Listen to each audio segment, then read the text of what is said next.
Bible is full of stories that we all know and love. But how well do we know them? The answer might surprise you. The Bible you thought you knew is going to dive deep into the exquisite details of the biblical stories that make them fascinating and transforming. In this week's podcast, we are going to confront one of the most arresting chapters in biblical prophetic texts, namely Jeremiah chapter 7.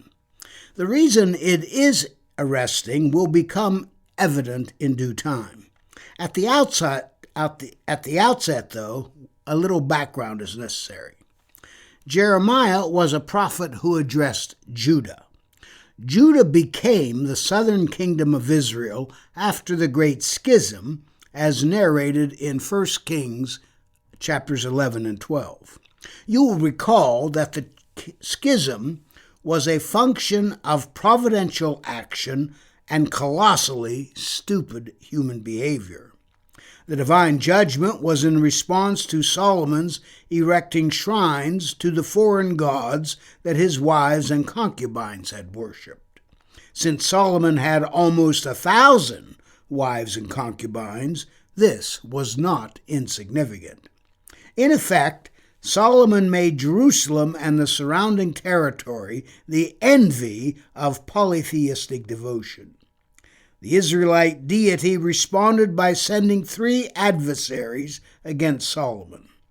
One of these, Jeroboam, after Solomon's death led a deputation to Rehoboam, Solomon's son, who was about to take over the throne after his father's death.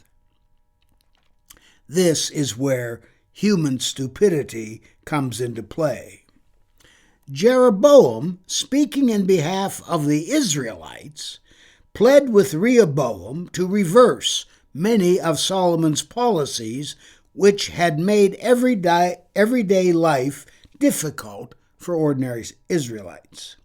Interestingly, when Rehoboam consulted his elder advisors, they recommended that the new king comply, since, as a matter of fact, Solomon's policies were oppressive. But Rehoboam sought a second opinion. Younger advisors, referred to as children in Hebrew, suggested contemptuously that the new monarch should double down on his father's policies and make matters even worse for the average Israelite. When Rehoboam went in the direction advocated by the second opinion, Israel split into 2. The southern kingdom became known as Judah. The northern kingdom became known as Israel, or sometimes Samaria. In any case, Israel as a united community will never be united again. Neither of these 2 kingdoms distinguished themselves in terms of keeping God's covenant as years went by. However, God's special relationship with King David, as reflected in 2 Samuel 7, in time created a theological crisis. You will recall that when David was on the throne, God communicated to Nathan the prophet by a vision. The gist of this vision was that the Israelite God had decided to make the Davidic dynasty a permanent fixture in Israel's ongoing life. At first, Saul's dynasty was supposed to have that distinction, but God was too displeased with Saul's behavior to keep that arrangement in place. This time around, God would commit to the Davidic dynasty regardless of behavior. To be sure, kings in the line of David could expect divine punishment if they sinned egregiously. Nevertheless, God would not abrogate the covenant with David and his dynasty because of bad royal behavior, as God had done with Saul. The Davidic dynasty remained intact throughout Judah's history. Conversely, the northern kingdom, Israel, had to deal with several dynasties over the course of its briefer history. One particular dynasty lasted only a week. Regardless of these differences, however, in terms of adhering to the original Mosaic covenant, neither kingdom could claim any bragging rights on that score. In terms of sin, even really terrible sins, both kingdoms were equally culpable. As we know from scores of prophetic texts, the behavior of both Israel and Judah was so bad that the Israelite God finally decided to send them into exile after being defeated by external enemies. But this did not happen at the same time. Early in the 8th century, around 722 BCE, before the Common Era, the Assyrian army soundly defeated Israel and exiled a significant portion of its population. Though Assyria tried mightily to do the same to Judah, basically in the same time frame, they were unable to pull this off. The failure on the part of the Assyrians had led to some bad theological calculus in Judah. Two things led to Judah's misconstruing this issue. One is that, because Israel was defeated while Judah was saved, this prompted Judah to believe that God had favored it over Israel. That is, Israel was being punished by the Israelite God, while, at the same time, Judah was being rescued by this same God. Israel was bad, whereas Judah was good in God's eyes. That's what they thought, at least. The second matter involved the Davidic covenant itself. Had not God promised that David or one from his line would be on the throne in perpetuity? Punishment might be in the cards from time to time, but nothing causing Judah to lose its autonomy. God has preserved Judah and allowed Israel to be defeated and go into exile. The case is closed. For quite a long time, Judah had the luxury of being convinced that they were immune to the awful fate that Israel had experienced. About 135 years later, give or take, Judah found itself fearing for its very life. This time it was not being menaced by Assyria. Babylon was the latest political bully. However, though the situation seemed dire, many in Judah argued that God would rescue them in the end.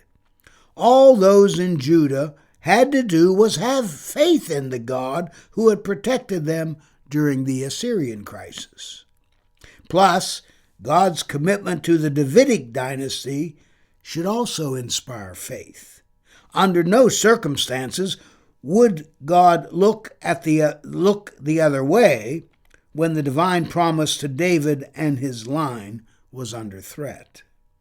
Of course, it did not hurt that the great temple, which symbolized God's presence and promise, stood as a monument that should encourage the whole population of Judah. Solomon, David's own son, had built this temple. Things would just be fine, ultimately. Unfortunately, there are a handful of false prophets arguing otherwise, but they should be ignored. Jeremiah was one of those false prophets, according to those who thought that Judah was inviolable and that the Davidic dynasty need not worry for any reason whatsoever. That is what makes Jeremiah chapter 7 so arresting. The chapter begins with a divine mandate to stand in the gate of the Lord's house, otherwise known as the temple in Jerusalem. That was quite the venue, for the temple was front and center for every believing person in Jerusalem particularly, and in Judah generally. Here is what Jeremiah is being prompted to say, coming from the Israelite God. Amend your ways and your doings, and I will let you dwell in this place. That's the first 3 verses of chapter 3. What is noteworthy about this introduction is that 1, it is a call to repentance and amendment of life, and 2, that the response to this call will determine Judah's ability to stay in place. That is, Judah's claim for perpetual existence is completely contingent. Just in case the Judeans thought what Jeremiah was saying was not sufficiently explicit, the prophet went on to say, "Do not trust in these deceptive words. This is the temple of the Lord, the temple of the Lord, the temple of the Lord." That's in verse 4. The temple of the Lord had become a veritable slogan for those counting on God's protection and rescue no matter what.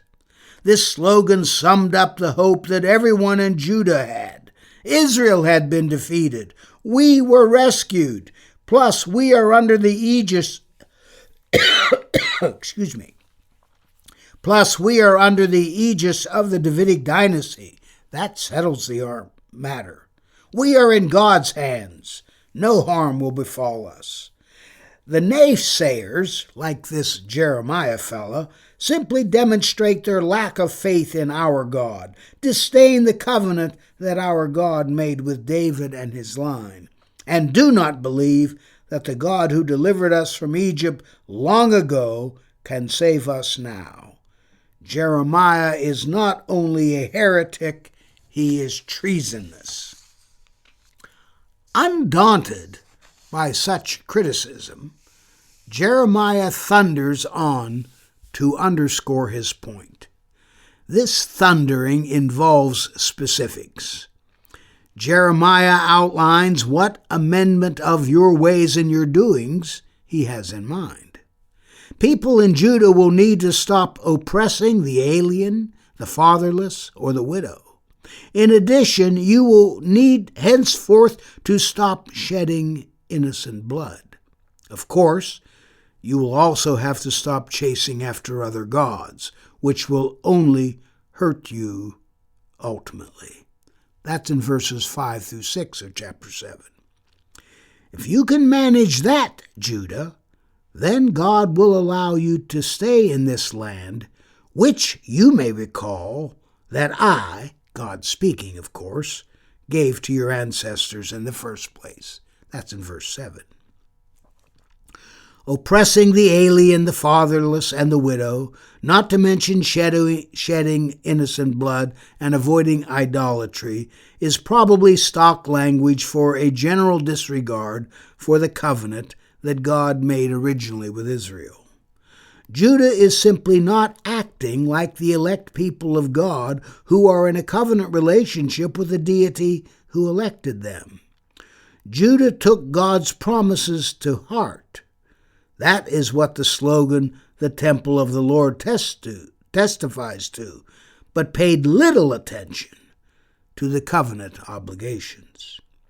For that reason, Jeremiah says Babylonians are knocking on the door. This has zero to do with Babylonian military superiority and the military inferiority of Judah. Instead, it has entirely to do with Judah's relationship with God. Instead of viewing Israel's destruction 135 years ago as illustrating that Israel was bad and Judah was good, that destruction should be viewed as an adumbration of what Judah is currently facing. The temple of the Lord, the temple of the Lord, the temple of the Lord is no way to face this crisis. It turned out to be a slogan, and an empty one at that. Next week, we will continue with chapter 7 of Jeremiah. Let me encourage you to go to my website, my new website, which is being reconstructed as we speak. Let me know. It's faspina.com. Also, let me know what your email is. There's a way for you to indicate your email so that I could be able to contact you for when we're ready to do our mini courses. In the meantime, if you have a question you'd like me to address in a Q and answer session, email me at fspina106@gmail.com.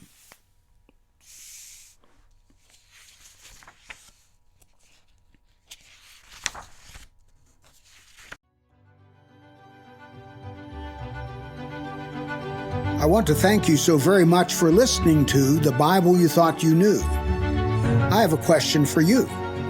Do you have a question or topic that you'd like me to cover on the podcast? If so, all you need to do is head over to Apple Podcasts and do two simple things. One, leave a rating and review telling me what you think of the podcast. Two, in that review, ask anything you want related to the Bible. That's all you have to do. Then, listen in to hear your question answered on a future episode. Join us next time on The Bible You Thought You Knew when we discuss Jesus' personal Bible. God bless.